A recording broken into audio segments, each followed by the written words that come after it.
So of course, when you come to Dunlap, no doubt you're going to be expecting the cute boutiques and shops and restaurants that are the feature of every small community. But what you might not be expecting is our next guest in this show. This is Earl Shockley, who is the president of InPowerd. And perhaps you have not heard of InPowerd, but I bet there is a real chance you have been benefited by what they do. So thank you for letting us come to see you. Well, thank you for being here. You are a world-class operation here, helping clients all over the world, quite literally, with everything, Earl, from cybersecurity, energy efficiency, if you will, and regulatory oversight on a smaller scale than the U.S. government would bring. Do I kind of have that right? Yes, you're pretty well on spot. We do specialize in physical and cybersecurity, power system operations in the energy sector. That's the planning aspect as well. And we're really deep into the regulatory aspect of the Code of Federal Regulations that monitors and regulates the power grid. So you chose 20 years ago to call Dunlap home. I did, yes. You love it here because of the sense of community. You're a veteran. Yes, I am. And there's a strong veteran support here in town. Absolutely, and I just fell in love with this valley. This valley is military guy, been all over the world. I mean, when you come over the hill and you look at Sequatchie Valley, it's hard to say there's a prettier place in the world, in my opinion. And yet, so you're nestled in here, right smack dab in the middle of downtown Dunlap. I am, yes. And yet, on a daily basis, you are dealing with big name players all over the world because you've taken your military years in the Navy, and then I guess your civilian experience too, and you created this company to do what? So yeah, I have about 40 plus years in the energy sector, and that's including my military background as well. We really just wanted to help the energy sector simplify the complexity around the business, okay? And the business has become so complex over the years with regulatory rules and the different changing dynamic aspects of the power grid. So our goal really is to bring strategy and techniques to companies that I've learned as a national level regulator. For number one, I had the opportunity, I was blessed with the opportunity to put my head under the hood of many organizations and cultures across North America. I saw why they failed, and I fully understood why they were successful. And I had a lot of conversations with the C-level folks all the way down to the frontline leadership about what they did well and what they didn't do well. So that's just something that I brought into my practice because we're really challenged with particularly resources. Smaller companies like municipals and cooperatives are really challenged with getting the right talent in. I just read a study recently where boomers like myself that would retire, for every 5 of us that retire, there's only 2 in the pipeline. So we're really struggling with resources. So I'm able to come in and supplement the resource. I'm able to come in and supplement the strategy that they need and help them be successful.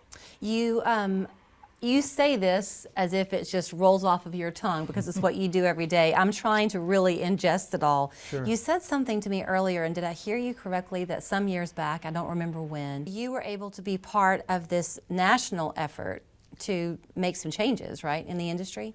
That's correct. In 2003, we had a major blackout in the Northeast, and I was fortunate enough to be selected to be one of the people to help stand up an organization that's deemed the Electric Reliability Organization, which came from the 2005 Power Act.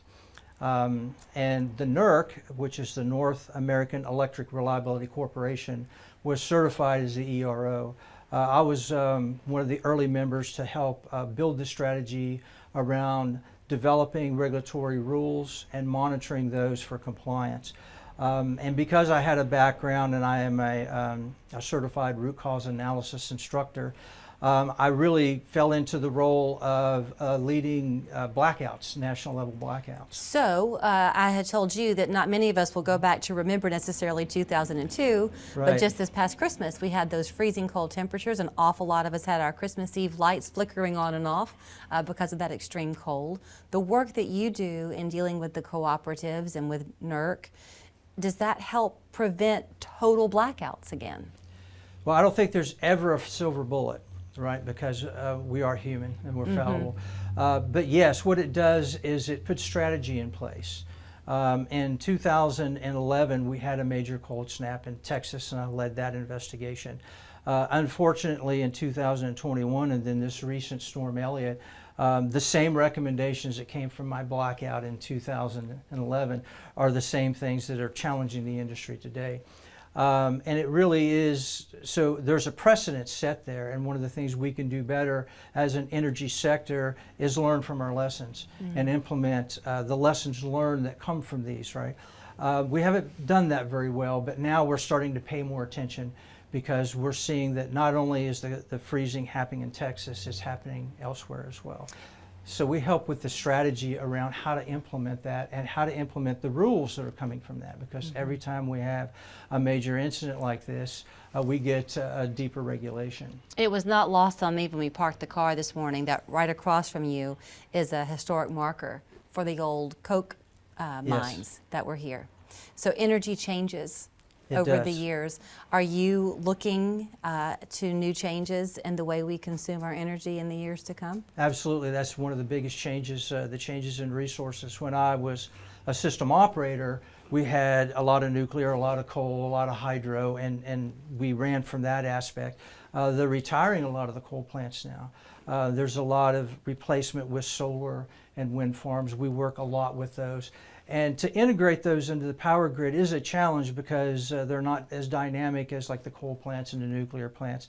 So we have to have additional strategy around how they're implemented, how we plan around them, how we model those for the industry, and then real-time operations around them. Because if you don't have sun, you don't have solar. Right. So what do you do, right? So your plan has to be deeper. And so we help folks, and there's a lot of regulatory rules coming down the pike to regulate how you use wind, how you use solar, and how you integrate natural gas and all these other different things into it. Before I let you run, to your left is a bunch of artifacts and memorabilia. Any unique stories behind any of those pieces? Yes, well, some of this stuff was from the Navy. This is off my ship, the USS Ranger. These are different things that I've collected over time, and you can see that since I've been in the industry 40 plus years, that our electronics have changed quite a bit. Right? Quite a bit. So when I first started, those were the kind of tools that we used, and they've changed quite a bit. They're a little bit smaller now. They're a little bit smaller. They're a lot more accurate.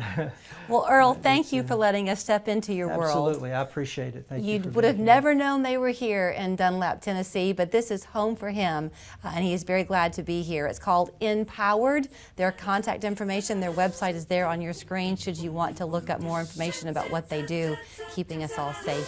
Thank you so much. Thank you.